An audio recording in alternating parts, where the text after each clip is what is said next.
علم نور ہے، علم نور ہے، علم نور ہے، بسم اللہ الرحمن الرحیم۔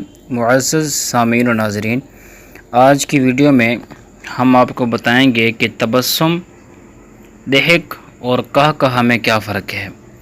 حدیث پاک میں آقا کریم صلی اللہ تعالی علیہ وآلہ وسلم نے ارشاد فرمایا، القہقہۃ من الشیطان والتبسم من اللہ، کہ قہقہہ یہ شیطان کی جانب سے ہے اور تبسم یعنی مسکرانا جو ہے یہ اللہ کی جانب سے ہے۔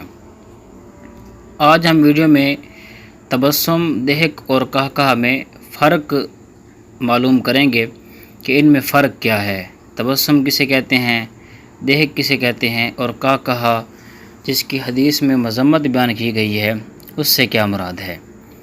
اہل لغت کہتے ہیں تبسم ضحک کی مبادیات میں سے ہے۔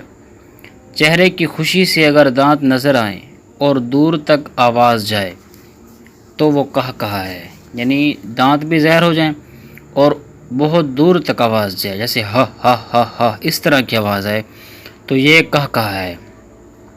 اور اگر دور تک آواز نہیں جانتی، ایسے تھوڑا سا ہی معلوم ہوا ہے تو اس صورت میں یہ ہنسی ہے، یعنی دور تک اگر آواز نہ جائے تو یہ ہنسی ہے، یعنی ضحک ہے۔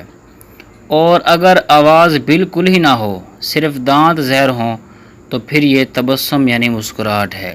آقا کریم صلی اللہ علیہ وسلم کی مسکراہٹ کیا تھی؟ رسول اللہ صلی اللہ علیہ وآلہ وسلم جب مسکراتے، خوش ہوتے تو آپ صلی اللہ علیہ وسلم کا چہرہ انور روشن نظر آنے لگتا۔ تو کئی روایت موجود ہیں آقا کریم علیہ السلام کے مسکرانے کے حوالے سے۔